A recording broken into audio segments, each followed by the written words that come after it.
How important are friends to you? Extremely, very. Can you tell me a story about when has a friend been important to you? Okay, Lisa?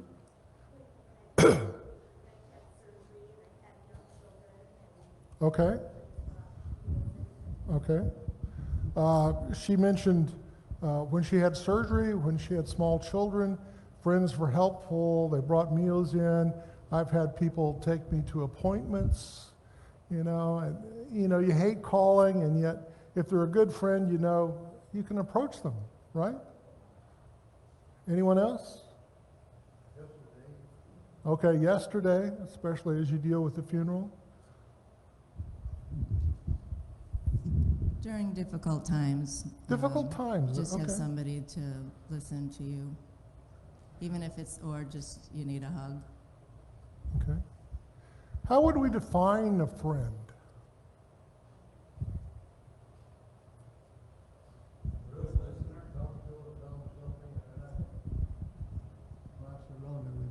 Okay, someone you could talk to, and yet they're not going to repeat it. Right. Yeah. Okay. Anything else?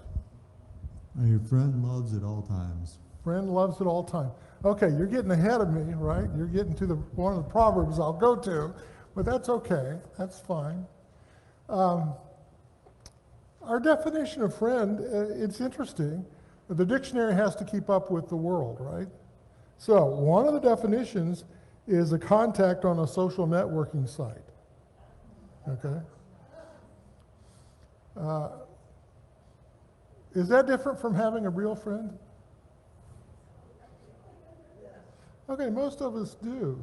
Matter of fact, I get annoyed if someone says, repost this, put something on my wall to prove you're really my friend. And I'm thinking, I'm not doing that. I'm not doing that. That's not the way this works. This is a different kind of friendship. This is not it. So I think we have an idea that sometimes we use the word friend in one way, social networking, and then we use it in that heartfelt way, and they're a little bit different. So let's go through the wisdom of friendship. Let's talk about some of the things we can learn from Proverbs about friends. And the first one I'm going to put up is a good friend is faithful. Turn with me to Proverbs 19, verse 4. And this one is not the one about a friend being faithful. I have in my notes, Proverbs is aware of fair weather friends. What do I mean by fair weather? What? Conditional. When times are good, boy, they're there. If times are a little bit rough, no, they're probably not there. And Proverbs recognizes this. We saw a little bit of this last week. This is kind of picking up on some of the things we noted last week, but I want to go ahead and go through them under this topic anyway. Wealth brings many new friends, but a poor man is deserted by his friends. Turn to Proverbs 19:6. Many seek the favor of a generous man, and everyone is a friend to a man who gives gifts. All a poor man's brothers hate him. How much more do his friends go far from him? He pursues them with words, but does not have them. Now here's good examples of fair weather friends, right? If you have something to give them, boy, they're there. If you don't have anything to give them, they're far, far from you. So we begin to recognize that sometimes we may have someone we think is our friend, and they may show their true colors at some point in life, and that may be painful.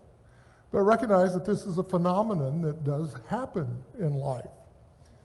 Proverbs 17:17. Here we get into the friend who is really faithful. A friend loves at all times, and a brother is born for adversity. Okay, notice the difference. All times. Doesn't matter what's going on. This is the kind of person who's going to stick with you. Are you in adversity? Okay, they'll go through the adversity with you. They'll sit by your side. They'll help you as you face trials. They'll do deeds of kindness for you. Here's someone who's not a fair weather friend. They're faithful. Take a look at Proverbs 18, verse 24. A man of many companions may come to ruin, but there is a friend who sticks closer than a brother. Have you ever had that feeling that you have a friend that in many ways you feel a closer tie than you do to some of your own family? But this tie of friendship may be stronger than blood. Have you had those sorts of experiences? I've especially had them within the church, right? I mean, we're a spiritual family, and spiritual families sometimes can be closer to us than biological family. And so here we're seeing that the friend that we want in our life is the faithful friend, the one who sticks with us, the one who isn't in it just for whatever they can get out of us. But there's a real connection between us, and a real affection and love that stays through whatever the difficult times may be. Number two, a friend is honest. And I want you to read Proverbs 26, beginning in verse 18. And I'm going to already alert you. There's more than one thing going on in the psalm. And so we're going to have to discuss what's going on in this psalm, in this proverb. Sorry, let me get to the right genre of literature. Proverb, not a psalm. Like a madman who throws firebrands, arrows, and death, is the man who deceives his neighbor and says, I'm only joking. Okay, what are the things going on in this psalm, in this proverb? I'm just determined to call it a psalm this morning. What's going on? What two things do you notice?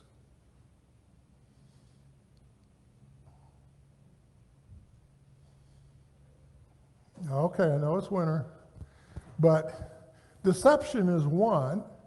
What's the other?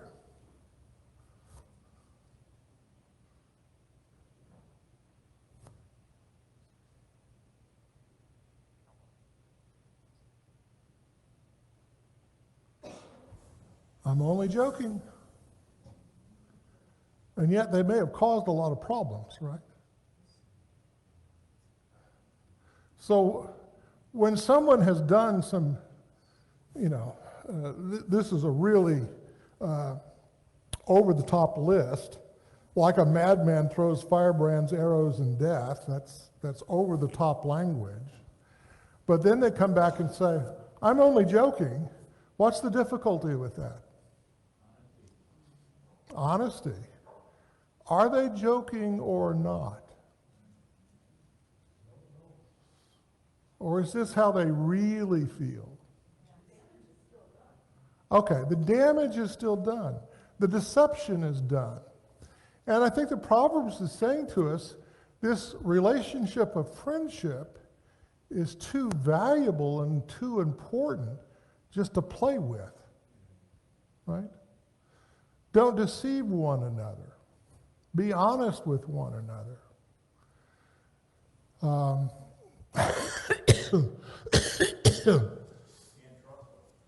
Okay, you can't trust them. I think we can even throw in here being careful about not digging at one another.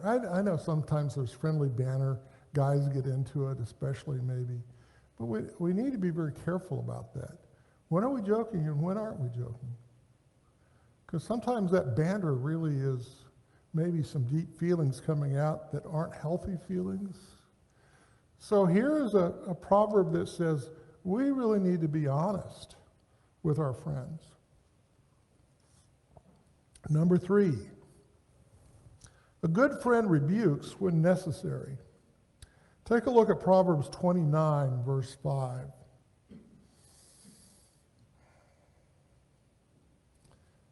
A man who flatters his neighbor spreads a net for his feet. I mean, here's the opposite, right? Flattery. Now, I think it's good for us to commend people when they've done a good job, to say thanks for when they've done something. Jeff Dorman swept the porch this morning, and I said thank you to him. I say thank you to him in a number of ways. When I was healthier, I used to do it because I was usually here before anyone else was here. But now that I'm not quite so healthy, my thought is someone younger than I is going to have to do this, okay? And so I'm appreciative when those younger people come in and do it. You know, I'm thankful. So there is a place for saying good things, but flattery doesn't help any of us, right? And we've talked about this a little bit. I've said Charles had the great saying,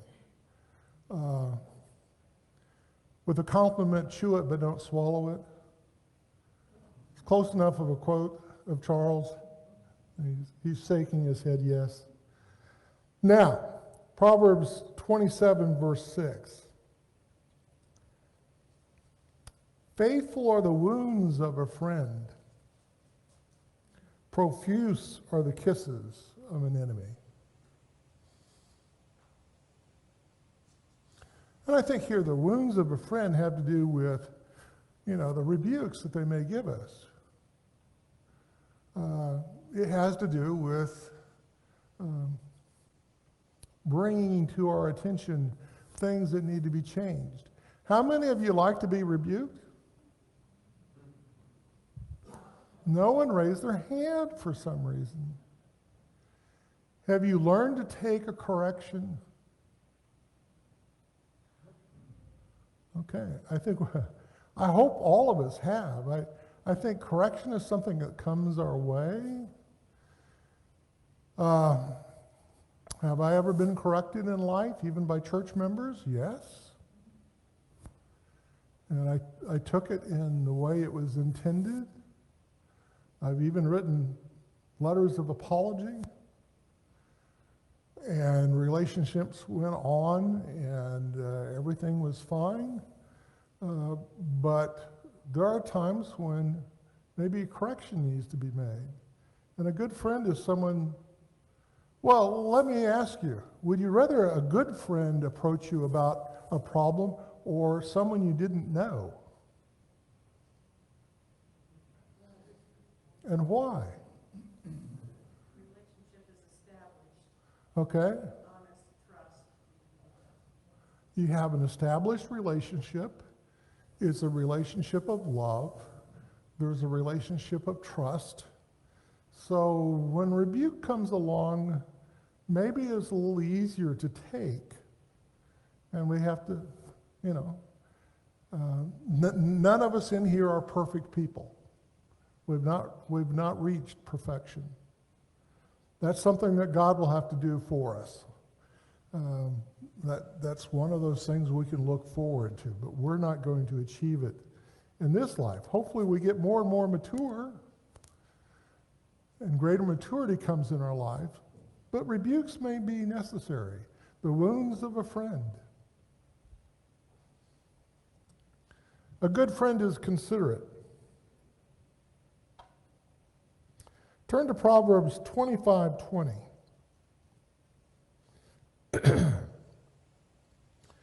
Whoever sings songs to a heavy heart is like one who takes off a garment on a cold day, and like vinegar on soda. Now, what's the imagery that's going on here? Proverbs and Psalms and a great deal of the Old Testament is poetry. We have to deal with imagery. So what is it like to have a song sung to you when you have a heavy heart?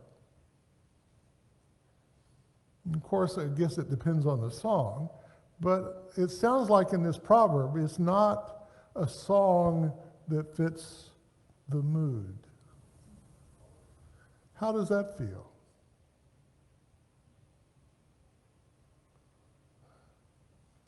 Okay.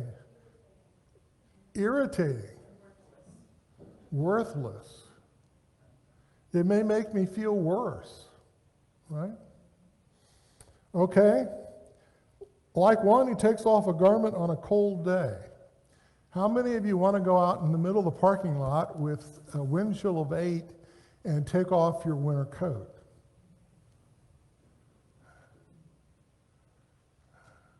Anybody? Nobody?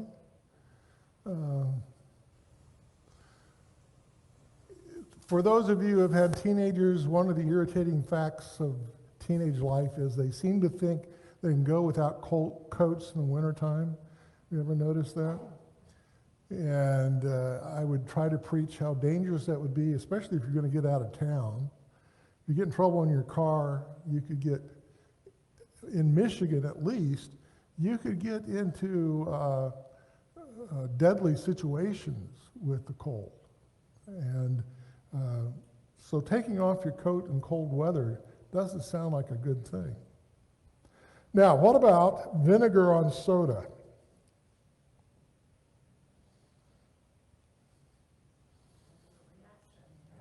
There's a reaction. Putting vinegar, which is acidic, on soda, which is alkaline, does no good, destroying the distinctive properties of both. So the proverb is giving us, these things you wouldn't do, and letting us know that if you're a friend, you're going to be considerate of your neighbor. I've already read this one once during the class, but it's one I like, and it fits here. Proverbs 27, verse 14. Proverbs 27, verse 14. Whoever blesses his neighbor with a loud voice, rising early in the morning, will be counted as cursing. Now, how many of you are like that in the morning, that you don't want loud voices going on? And it has nothing to do with drinking alcohol. This is just, I don't know what a hangover is like. I've never had one. I'm not talking about that. I'm just talking about not being very wide awake when I first get out of bed. How many of you are that way? It's better to approach me after I've had a cup of coffee, and I'm able to manage getting a cup of coffee. That helps things. I'm not even going to turn the TV on in the morning. That's just not even going to be, that's not even going to be a consideration for me. But we can see, considerateness understands various situations. And if there are morning people who are just impossibly cheerful first thing in the morning. My mother-in-law is that way. And you just have to take into account the kind of person they are, right? This is what consideration is about. And if you know they're a little sluggish first thing, that's one thing. If they're cheerful, that's another thing. Turn to Proverbs 25, verse 17.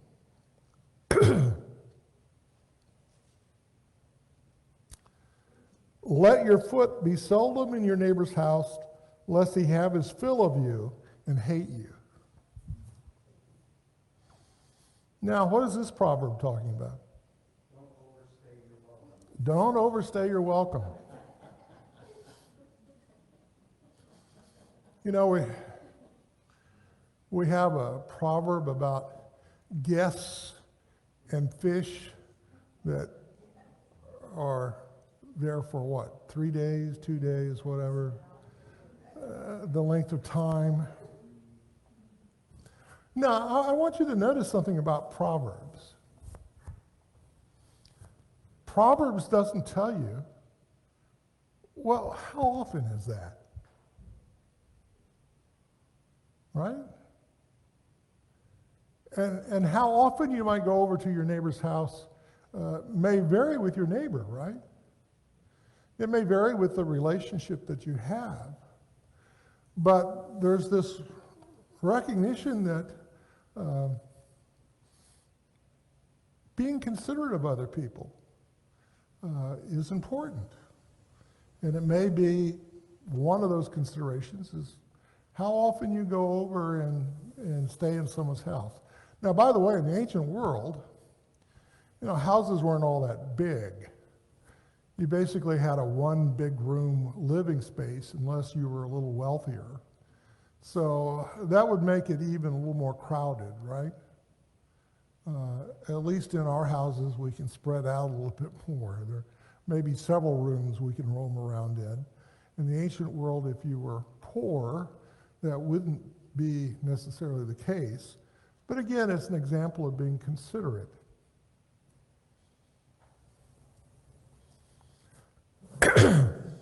A good friend sharpens us. Dave? Friends at the graveside ceremony yesterday, it was blowing sideways, and it was really cold. And somebody came up and gave her a shower blanket for her legs, and another blanket for her shoulders. And she was sitting down. Others were sitting each side, and I was standing in the back blocking the wind. And she was still cold, but people consider it. Yeah. She was that way and helped her a lot. So I appreciate that very much. Turn to Proverbs 27:17.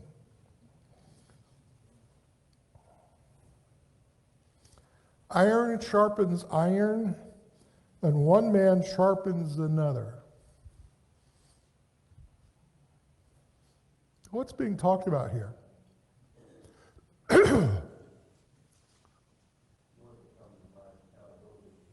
Okay, accountability certainly fits here.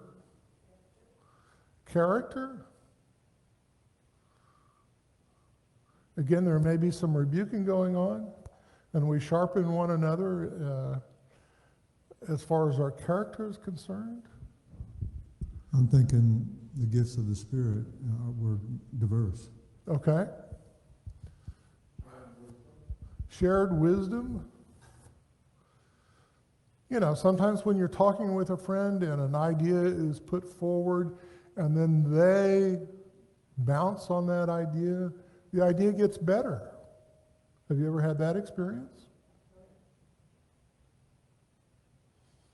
Anything else you see here?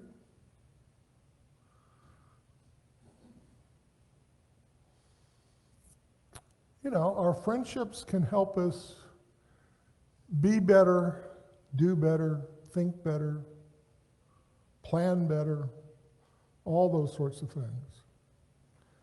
Take a look at Proverbs 20, verse 5.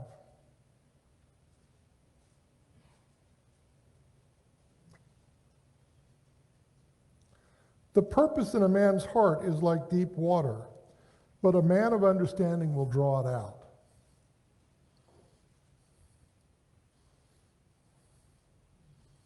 What's going on in this one?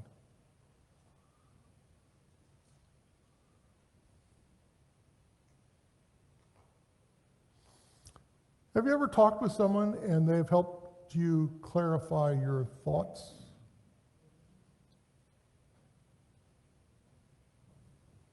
I think that's one of the possibilities here. Or talking with someone helps you think about different possibilities and which one you think is the direction you should go. You have a lot going on inside, and they help you bring it up and make it a little more understandable by the questions or the things they say to you. So a good friend sharpens us, helps us think more clearly, gives us better direction. You got someone who has a comment?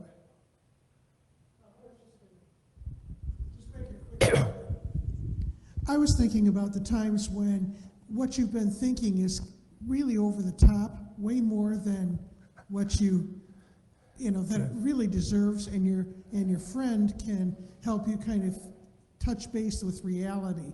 So instead of flying off the handle or being all upset about something, your friend can calm you right down because they hear it out loud and they feed it back to you. Okay. A friend can help us put things in perspective. Do you ever lose perspective when you get angry? Okay. I think I'm getting some agreement in the class. There are things that can irritate us greatly that are actually quite trivial. And getting a perspective on things, how important is this really, can help us. Now, the next one is real close to this one.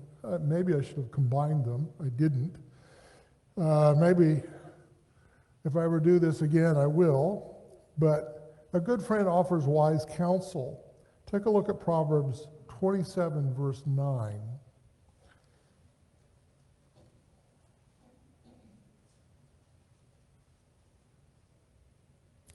Oil and perfume make the heart glad, and the sweetness of a friend comes from his earnest counsel. We have to kind of let the poetry flow over us a little bit. Oil and perfume.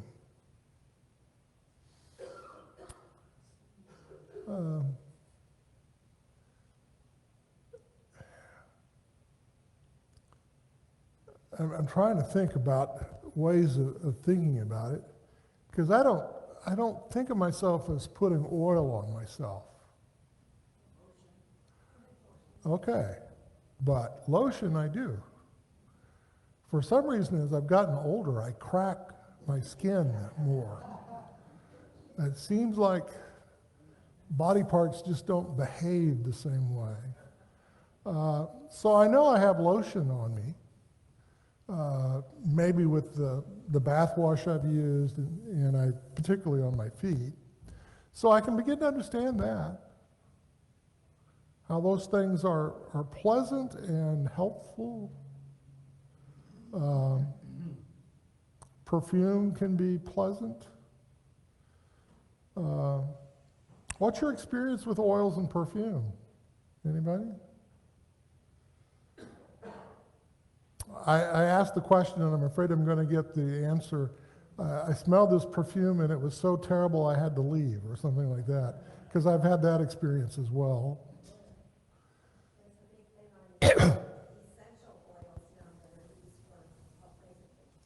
Okay. Oils that are supposed to be soothing.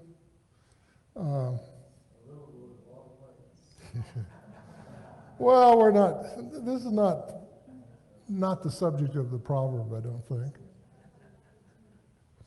Have you had earnest counsel from a friend that you found was so valuable that you would make this kind of comparison?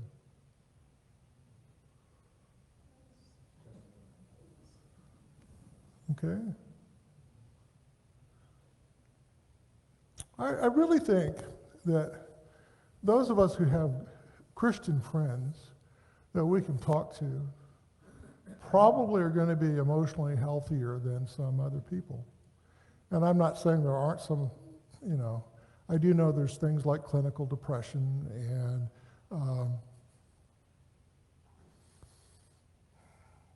I can't think of the proper current term, but manic depressive, it's bipolar. I know there's things like that maybe a professional needs to deal with. But for most of us dealing with life, the counsel of a friend can be sweet. It can help us.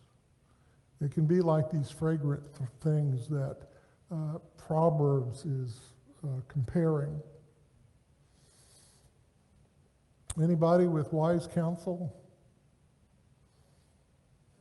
Yeah.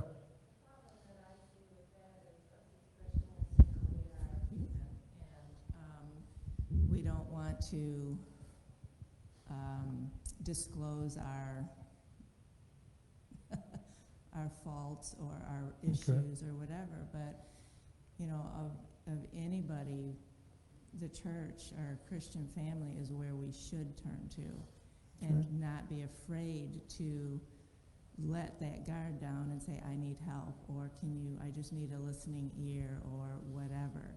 And and I know it takes a long time for somebody to be able to do that, in any situation, but whether you're hurting, whether you're angry and you need, perspective or Mhm. whatever, this is the hospital, so to speak, that you need to be able to trust and come to for that. And I'm not saying that's an easy fix. It's just that there's so many people, all of us, going through our own life struggles. And, I come in here and I just hug on my friends and just say, I just need that. Okay. And that gets me through the week. I'm glad you said it's not always easy. And you do have to be careful, the friend you choose to share with, because we've been warned about the gossip in Proverbs quite a few times. You don't want something that deeply personal to be shared with the whole group, or maybe not, at least at first.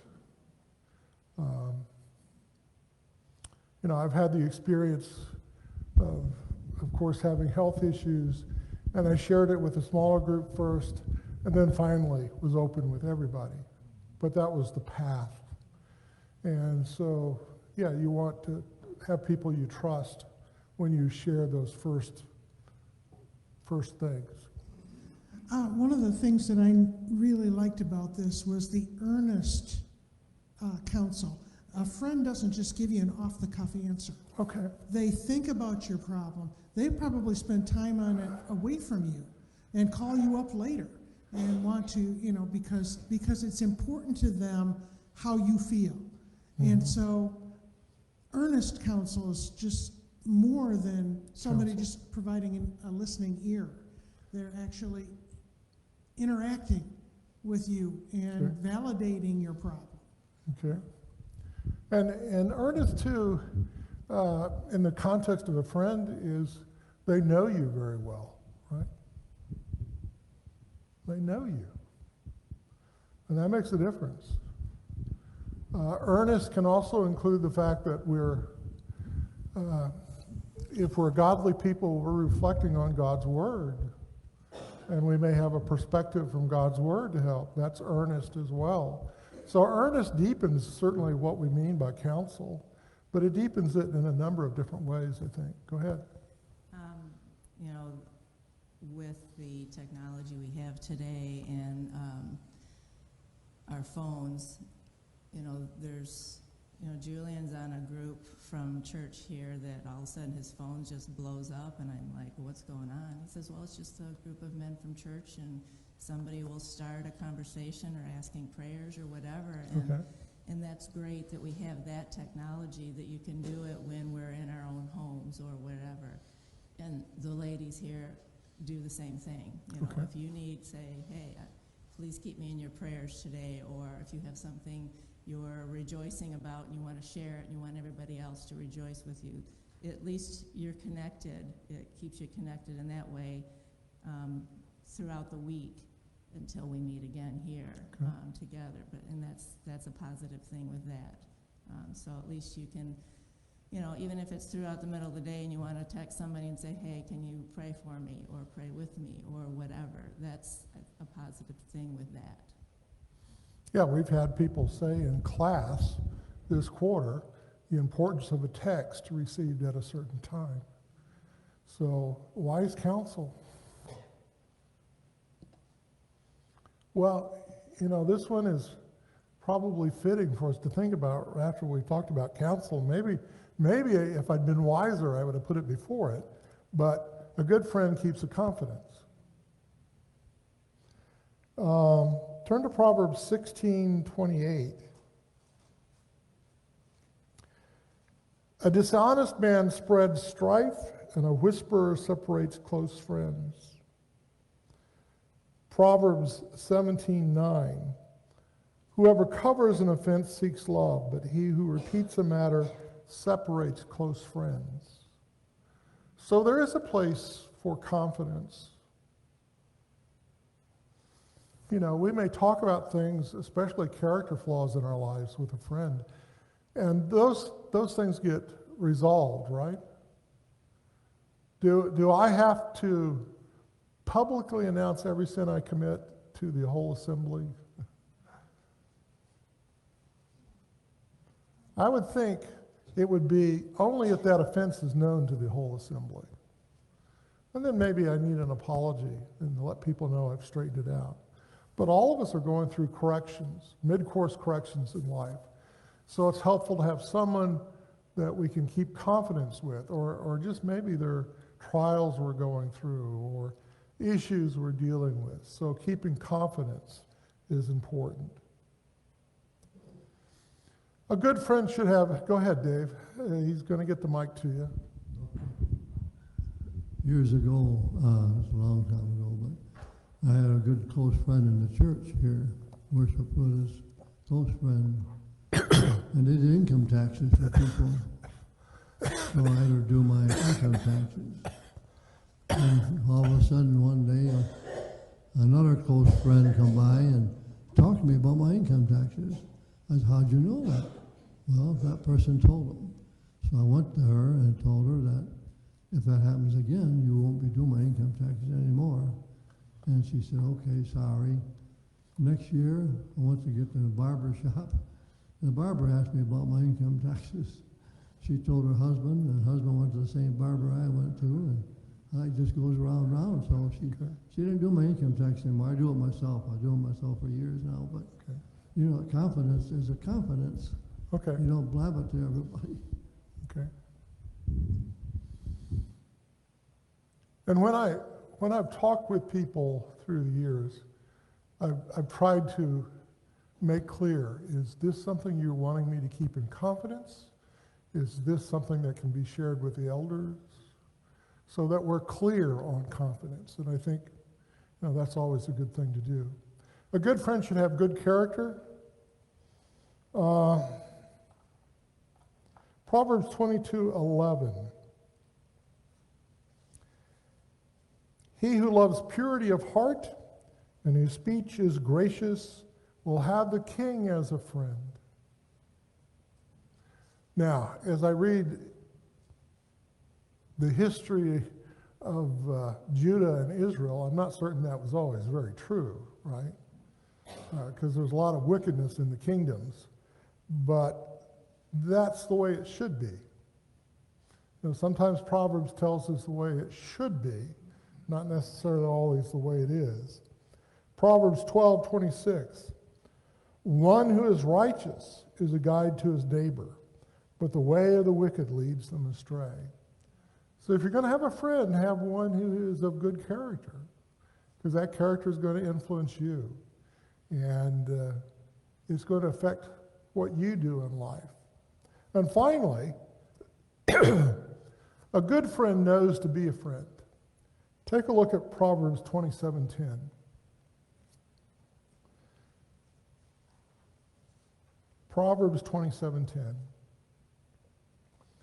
Do not forsake your friend and your father's friend, and do not go to your brother's house in the day of your calamity. Better is a neighbor who is near than a brother who is far away.